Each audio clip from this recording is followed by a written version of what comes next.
लागू करने जा रहे हैं। उत्तराखंड में यूसीसी को लेकर उन्होंने कहा ये इसको यूसीसी नहीं बोल सकते आप।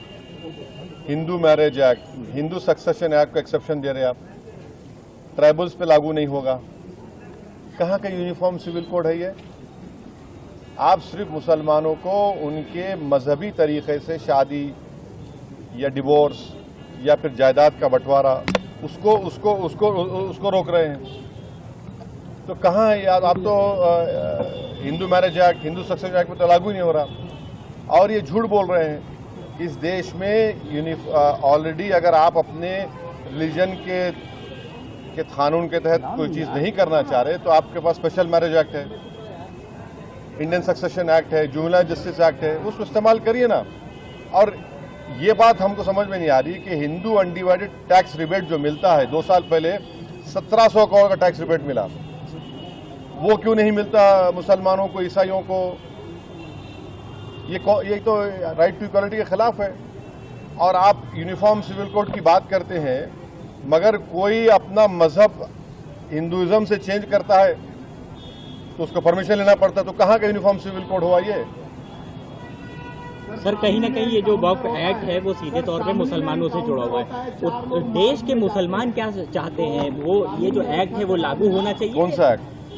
वक्फ अमेंडमेंट एक्ट। नहीं, देखिए, जहाँ तक हम जानते हैं, मुसलमानों का एक बहुत बड़ा ऑर्गेनाइजेशन है, all India Muslim personal law board, जिसमें मुसलमानों के मुख्तलिफ मसलक और मुख्तलिफ ऑर्गेनाइजेशन, सोशल, रिलीजियस सब हैं। सब ने उसमें पर्सनल लॉ बोर्ड ने इसको रिजेक्ट किया है। और सब ये कह रहे हैं कि 2013 का जो कानून है वो बेहतर है, जो प्रिंसिपल एक्ट है। आज आप कोई कानून ला रहे हैं तो वक्फ की जायदाद को बचाने के लिए नहीं, वक्फ की जायदाद को बर्बाद करने के लिए ला रहे हैं। आप बताइए कि वक्फ बोर्ड में नॉन मुस्लिम मेंबर कैसे होगा? उत्तर प्रदेश में काशी विश्वनाथ बोर्ड है, क्या कोई नॉन हिंदू मेंबर बन सकता है? नहीं बन सकता है। आप कह रहे हैं कि अगर कोई मुसलमान जो 5 साल तक इस्लाम फॉलो करेगा वही प्रॉपर्टी वक्फ को दे सकता है। माने फिर वो 5 साल तक किसी और धर्म के स्थान को दे सकता है प्रॉपर्टी, मगर मुसलमान को, मस्जिद को या दरगाह को नहीं दे सकता। तीसरा, आप कह रहे हैं कि कलेक्टर को हम पावर देंगे। कलेक्टर कैसे पावर देगा? वो तो प्रिंसिपल्स ऑफ नेचुरल जस्टिस के खिलाफ है। कलेक्टर तो गवर्नमेंट का अपॉइंटी होता है। हाँ। चौथा, आप कह रहे हैं कि वक्फ बाय यूजर खत्म कर देंगे। वक्फ बाय यूजर तो अगर खत्म होगा तो फिर उत्तर प्रदेश में 95% वक्फ प्रॉपर्टीज वक्फ बाय यूजर, उसका क्या होगा? तो सर ये सुन तो लीजिए। फिर आप कह रहे हैं कि कोई भी जाकर कलेक्टर को कंप्लेन कर दे कि भाई ये फुला मस्जिद नहीं है, तो कलेक्टर जैसा उसमें इंक्वायरी ऑर्डर करेंगे, जब तक इंक्वायरी कंप्लीट नहीं होती वो मस्जिद नहीं रहेगी। उस बिल में प्रोविजन है, लिमिटेशन एक्ट हिंदू धर्म के ऊपर अप्लाई नहीं होता, ना सिख के धर्म, ना ईसाइयों पर होता है। आप सिर्फ मुस्लिम जायदादों पर लिमिटेशन एक्ट को अप्लाई कर रहे हैं।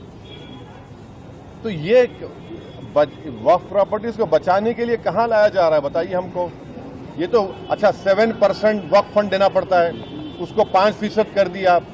तो ऑल इन ऑल ये वक्फ को बर्बाद करने के लिए, वक्फ की जायदादों को लूटने के लिए इस तरह का मोदी सरकार कानून लाने की कोशिश कर रही है। तो सर इतनी सब बातों के बाद भी अगर ये एक्ट आ जाता है तो उसके बाद आप लोग क्या करने वाले हैं? देखिए आगे क्या होता है।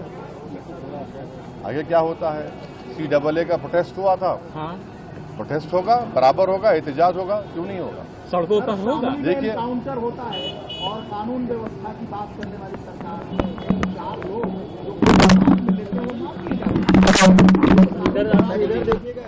ये तो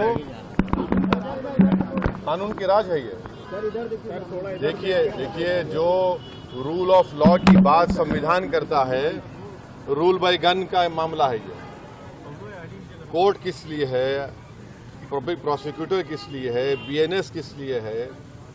अगर ये सब अगर आप सिर्फ गन से इंसाफ को समझते हैं तो फिर इसकी जरूरत ही नहीं है। फिर संभल मामले